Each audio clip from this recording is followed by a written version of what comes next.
Hi, everyone, and welcome to the Secrets of Healthful Motherhood Summit. My name is Vera Stepina, and I'm very excited to have you here with us today. I have another guest for you.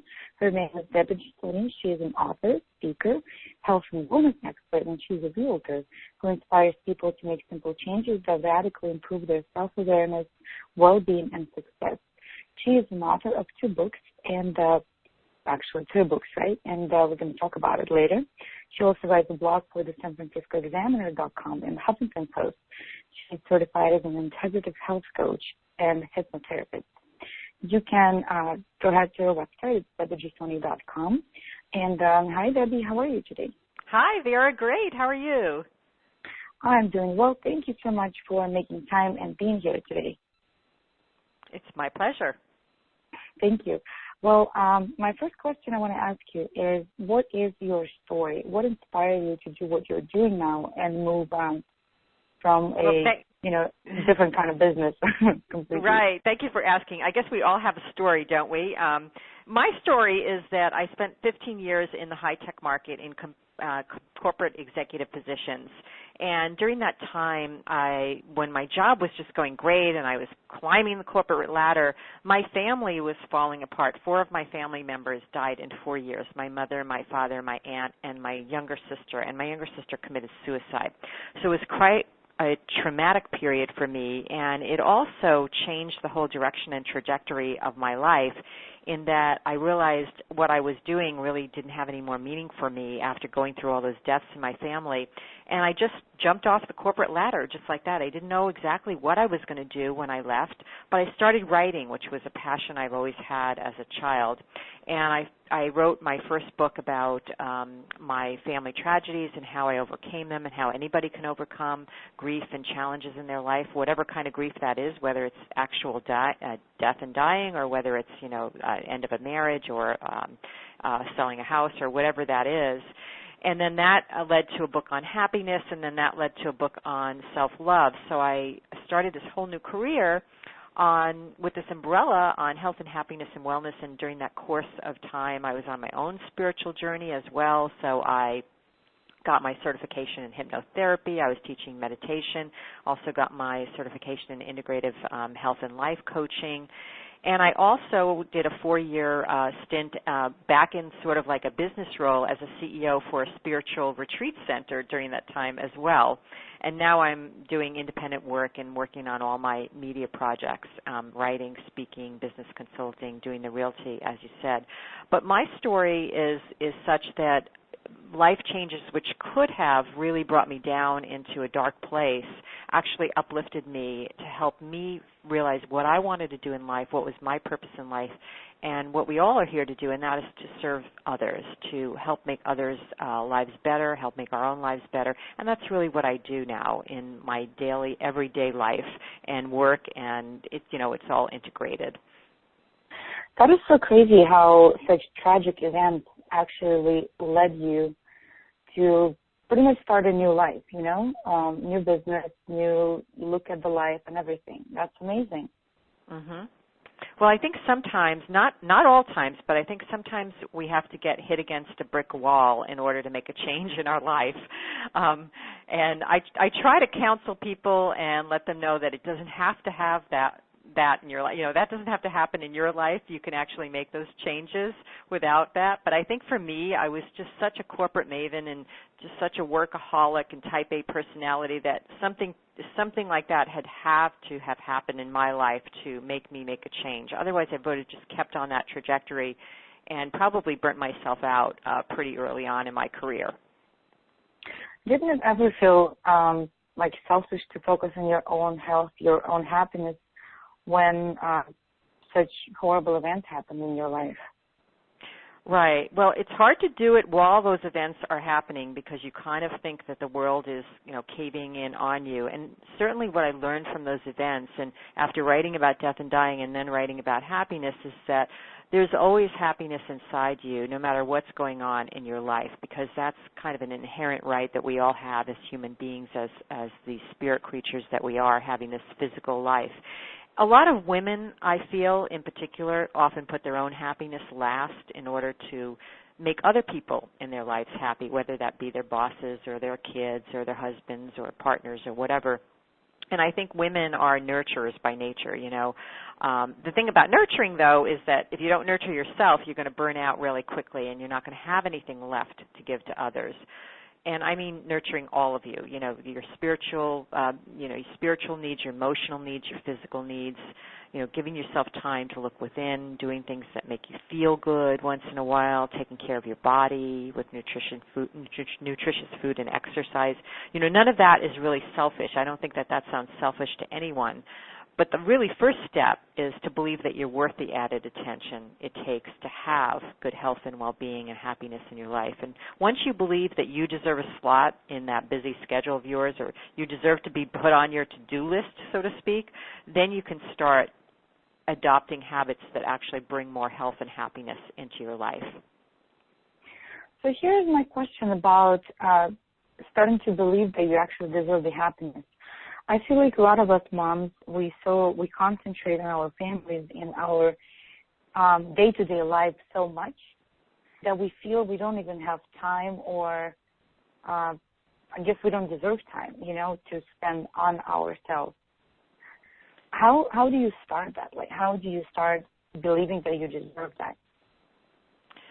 Right. Well, if you love your children and your family and you want to be around for your children and your family as long as you can look at it that way, Vera, and say, you know what, I want to be healthy and happy so that I can, A, set a good example for my children in their life. I mean, being a mother is the hardest job in the world, because you're shaping these human beings to be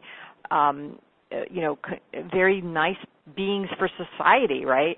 And so, A, you can set an example by taking care of yourself, because you're going to want them to take care of themselves. And B, you can say, I'm just as important, because if I burn out, I'm not going to have anything left to give. I'm going to be sick. I'm not going to be a good mother.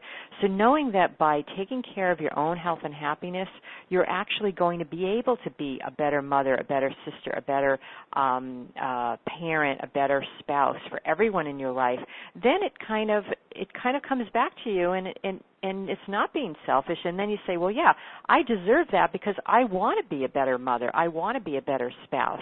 And so in order to do that, I need to take care of myself.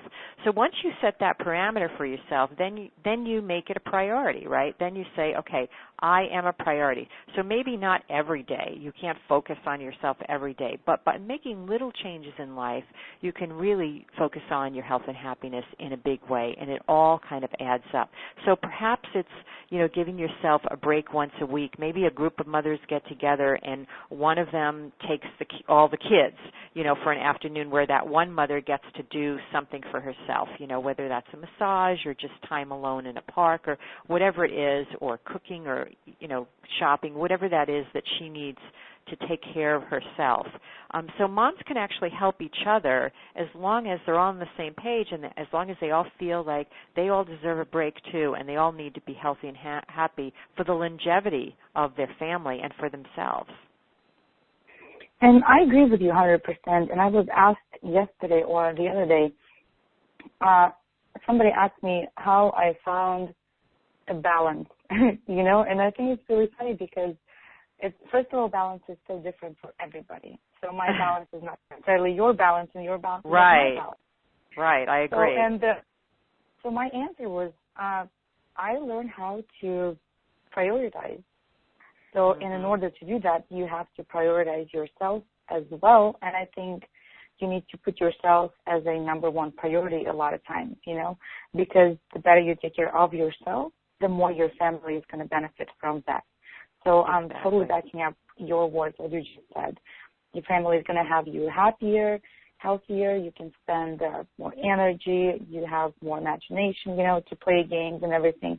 Because when you're tired, you're sleep deprived, or you're hungry a lot of times, it feels like, it's a never-ending circle of life.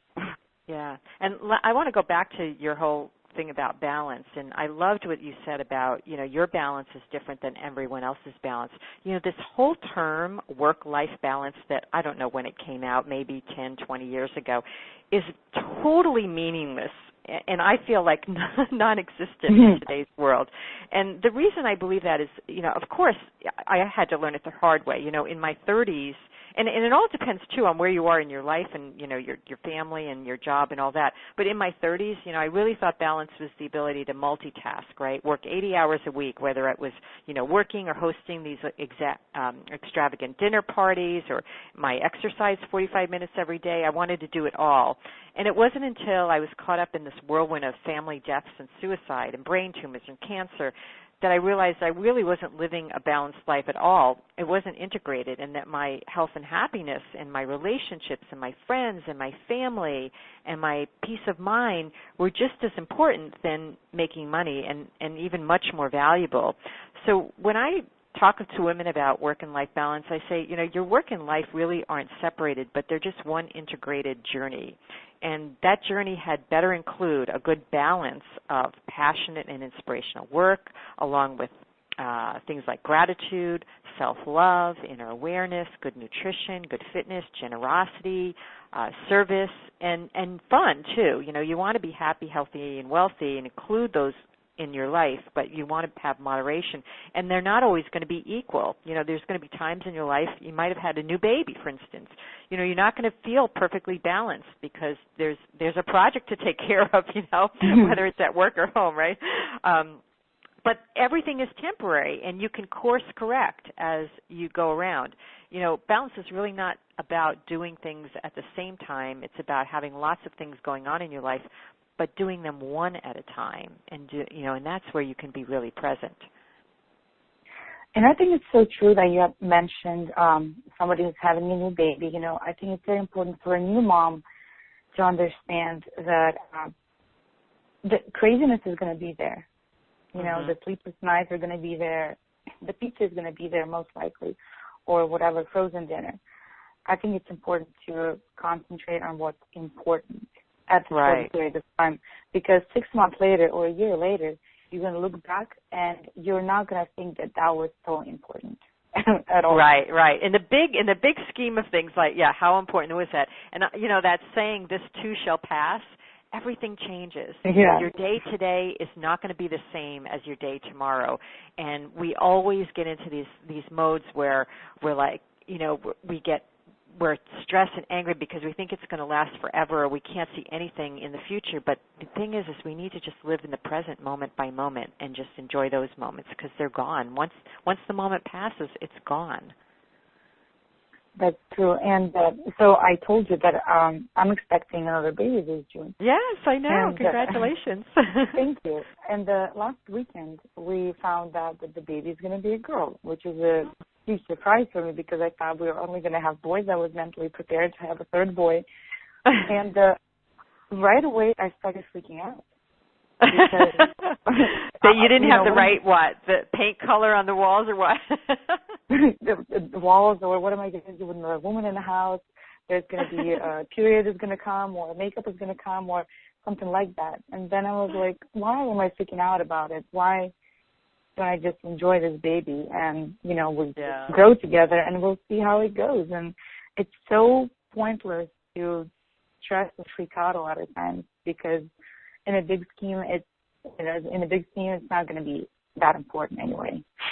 Right. There's only certain things you can control, and what ends up getting people really angry and stressed and fearful is when they're faced with things they can't control and they're trying to control them. Like, you had no control over whether you were going to have a boy or a girl, for sure. So it's like, well, then why stress about it? You can't live in the future. You can't live in the past. You can only live in the present. Exactly. So, moving on from babies and boys and girls, I want to ask you this question that related to moms, stay-at-home or working moms, no matter what. What are some little things, simple things that we can do to be a little bit happier, a little bit healthier every day? Right. Well, definitely for stay-at-home mothers, you need some time off from the kids. I know it seems like a hard thing to do, but we've been talking about prioritizing and organizing, so that should help. But being a mother, as I said before, I think is the hardest job in the world. You know, you would never expect anyone in your employ to do a job 24 hours a day, 365 days of the year, and that's what mothers do, right? Imagine if that was like your job that you got paid for. You know, you'd be burnt out in less than a year. And everybody needs a break. And here's where this guilt thing comes in, because mothers don't think that they should take a break. But again, by giving yourself time with your partner or by yourself without the kids, what you're doing is you're recharging your batteries so that you can be a better mother. You know, even if it's just closing the door in the bathroom and having a bubble bath, you know, if that's your thing, you know, if that's what, you know, makes you feel good and calm and feel, you know, self-love, then do it. You know, we're exchanging that babysitting like I was talking about. Whatever gives you time away from the daily mothering job will really help, you know, renew your spirit. And you'll come back so much fresher and better for your kids. And again, setting a good example for them as well. Now, on the other side, as you asked about, working women, you know, what about them? You know, they've got a different kind of guilt. Their guilt is, I don't spend enough time with my kids. So maybe, you know, of course, you know, spending time with your kids is good for working women. But I will say this for working women, because that was sort of me, and that is, you know, we tend to have a lot of to-do lists, right? But what's never on our to-do list is anything fun. You know, there's never any play time on our to-do list. You know, kids these days have play dates, right? We need to make a play date with ourselves sometimes. You know, there's 24 hours in a day. You know, if you spend 18 of them working and then the remaining 6 sleeping like most of us do, you know, you're not going to have a lot of happiness in your life, you know. And play, I say the word play, but play could be anything outside of work and sleep. It's not cleaning your floors unless you really love to do that, you know. You know, it could be, you know, spending quality time with your family if that's your notion of play. It could be a spa treatment. It could be a hobby, maybe you like to paint or a walk or vacation or hike. Could even be sex, you know, with your partner. Whatever that is that you don't have enough time in your life for, that makes it more enjoyable, that lifts your spirit. Dancing, whatever that is. You know, the ideal situation would be to have a little playtime every day, but we know that's impossible for everybody. And maybe, you know, you realize, hey, look, you know, my playtime is not Monday through Friday, but maybe I could take 2 hours on a Sunday morning or something to do something special for myself. So play is really, really important for women who are working all day. And in both these instances, for the stay-at-home mother and for the working mother, really what it is changing your everyday routine, doing something that's different from your everyday routine, because when you do that, when you pull yourself away from that day-to-day sort of rut that you're in, you get to open up your space. You get to open up your energy to new experiences, to new ideas, to creativity, to just so much that the universe has to offer that you can't see when you've got your head down doing your daily whatever it is that you're doing, whether that's with the kids or whether it's in a corporate environment or work in office or something like that. And I think it's so true, and especially I love how you say, you know, get about a couple of hours on a weekend, on a Sunday, because realistically speaking, you can wake up at 7 a.m. and you can go for a walk or I like to go hiking in the morning, and leaving your partner at home with the kids for a couple of hours, the world is not going to end. You know, nobody's going to attack your house because they're going to be fine. He's going to be fine. They'll eat breakfast, and then you'll be home. And, you know, you still have a whole day ahead of you to spend with your family. Right. So I love what you said. The world is not going to. Yeah, the world is not going to end. That is so key, because we all think, you know, everything we do is so important. And I have a great example. I took once a 6-week sabbatical from work because it was offered at work, and everybody looked at me like I had 2 heads. And I was in a very high-level position at the time. I was a publisher of a magazine, and I had lots of responsibility. And I said, what's going to happen? Is the world going to end because I take 6 weeks off, you know, and I need to do this to renew my spirit? I was a little burnt out. Same thing with motherhood. The world is not going to end if you take 3 hours off. Exactly. And we always, every weekend, I make sure I cook, you know, a good breakfast and we eat together as a family with my husband, because on a weekday he's usually gone before we eat breakfast. But we can always eat breakfast at 10 a.m. It doesn't have to be at 8. You know, they can have a snack and then we can eat breakfast together still when I'm back from my hike. Or, you know, it still can be done. But then you'll come back renewed and refreshed, and your batteries are fresh and recharged, and everybody can have more fun, and you might be able to even clean your pantry that day because you're so full of energy. Right, exactly. So I want to ask you about your book, your last book called Note to Self-Love, and you talk about the importance of loving yourself. I find it really, really hard to do or to think of doing because of the images that we get from, you know, from social media, from TV. It shows you that you have to be this perfect person, body, mind, crafting, and, you know, you have to do all of that. And if you're not doing one of those things, then you're not good enough. So how can you love yourself if, let's say, I'm not Martha Stewart and, you know, I can't paint my walls with gold colors or whatever?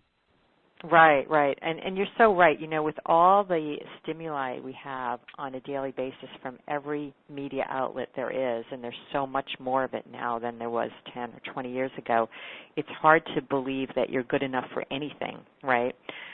And this whole concept of not good enough really has to be addressed, because I really truly believe that self-love is what we are all here to learn. And once you learn to love yourself, you can truly love other people, not only people you know, but people in the community, people in the world, and do great things in the world.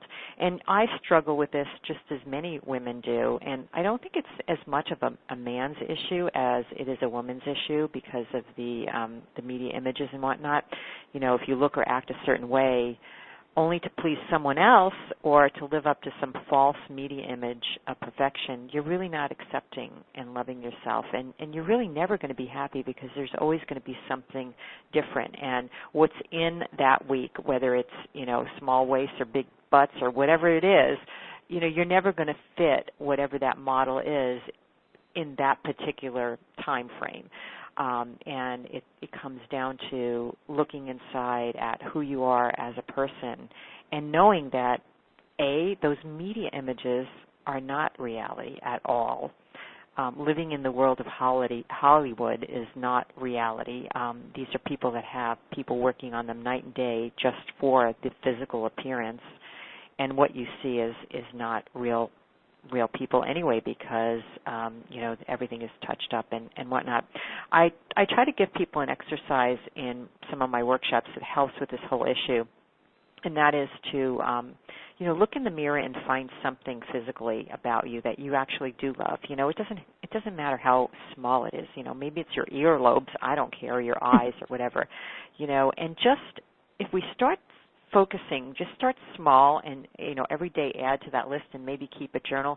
And every time we're negative about ourselves or whatever, go back and circle back to the things that you love about yourself, and you'll feel a little bit better. And then maybe the following week, you know, you can move to the cheekbone, or you may even get to your thighs someday. Now, wouldn't that be a great thing for women? You know, that's a big step. And then the next thing too is, you know, once you get past the physical, then go inside yourself. You know, find something deep inside about yourself that you love and share it with the world. You know, maybe it's your sense of humor, maybe it's your compassion for animals, maybe it's your love of flowers. You know, whatever that is, you know, light that up.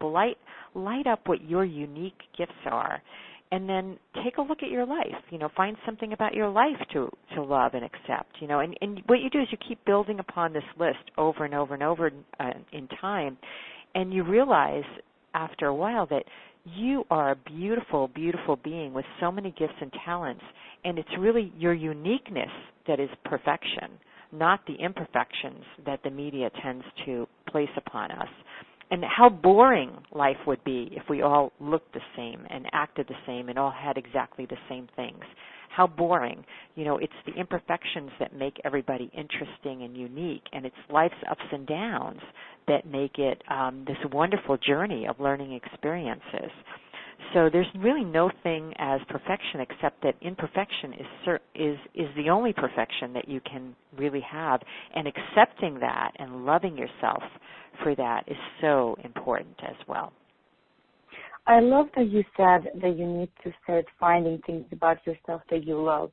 And I want to give a little example of when I started my weight loss journey. And I think loving yourself when it comes to losing weight, I think it's one of the most important factors that can play the role.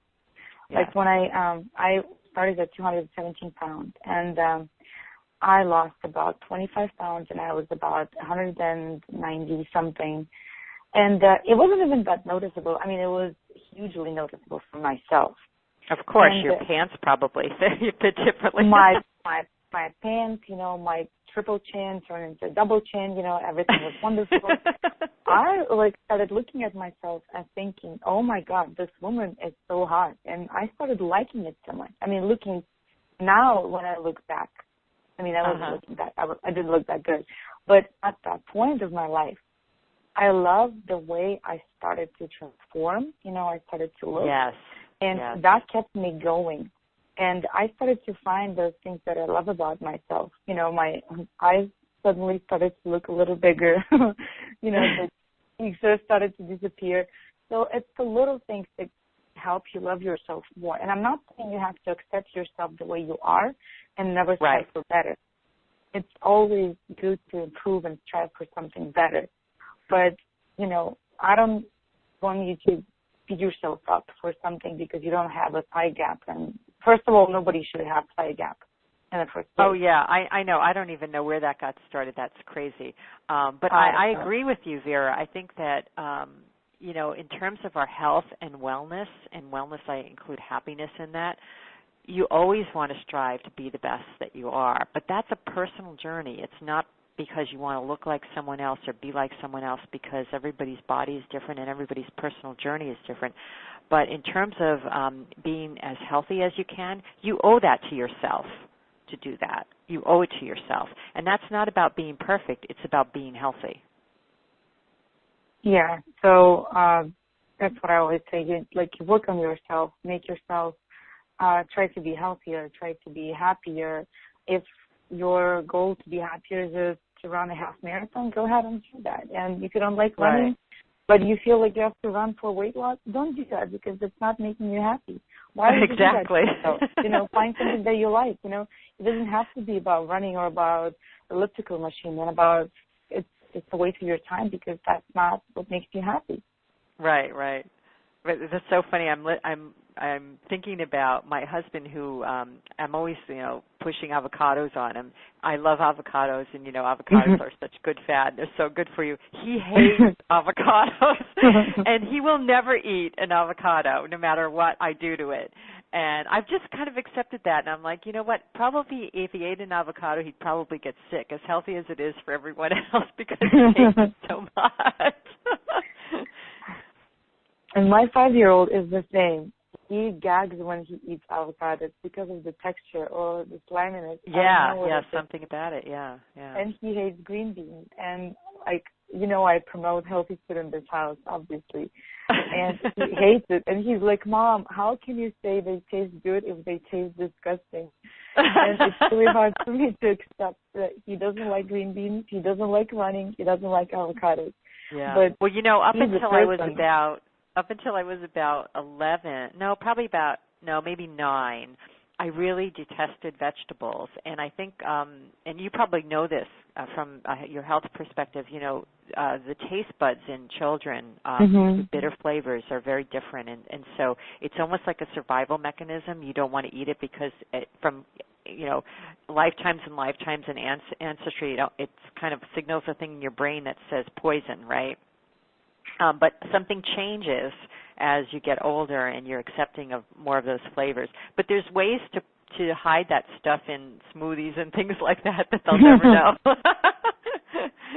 Yeah, somehow he still tastes green beans. I tried to make smoothies with them, and he's like, I'm not talking that they're green beans. I'm like, okay, yeah, you're not I'm going to give up on green beans. Try spinach or something. I don't know.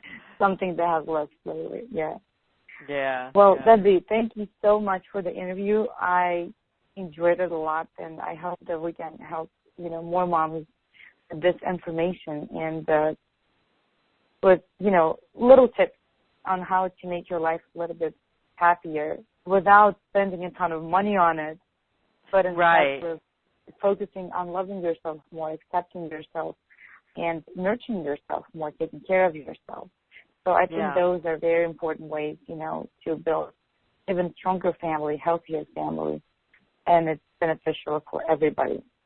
Of course. It's all about you, the individual, and knowing yourself and what makes you happy rather than following the dictates of anybody, out there, whether it's me or anyone else telling you what to do, what to eat. You really have to tune in to your own soul, your own spirit, and your own body and make those choices. Yeah, it's like a lot of friends told me, you need to try hot yoga. It's so good for you. And to me, I don't want to try hot yoga. I hate being in hot places. And I don't enjoy doing yoga in the hot place in the first place. It's not going to make me happy. Why would I want to try that? I don't care how good it is for me. It's not good for me personally. Exactly. So, that's a great example. So it's always about what feels good to you and not necessarily what feels good to your friend or your husband or even your kids sometimes. Right, exactly. Well, anyway, Debbie, thank you so much for making time and recording the interview. And for everybody, this was Debbie Gisonni, and I gave you the website, and there's a link in your email. So please go ahead, check out. She has 3 books, and she has a wonderful blog, so follow her. And this was the Secrets of Healthful Motherhood Summit. My name is Vera Stipina, and I hope to hear you guys again soon. Thank you so much. Be happy, everyone.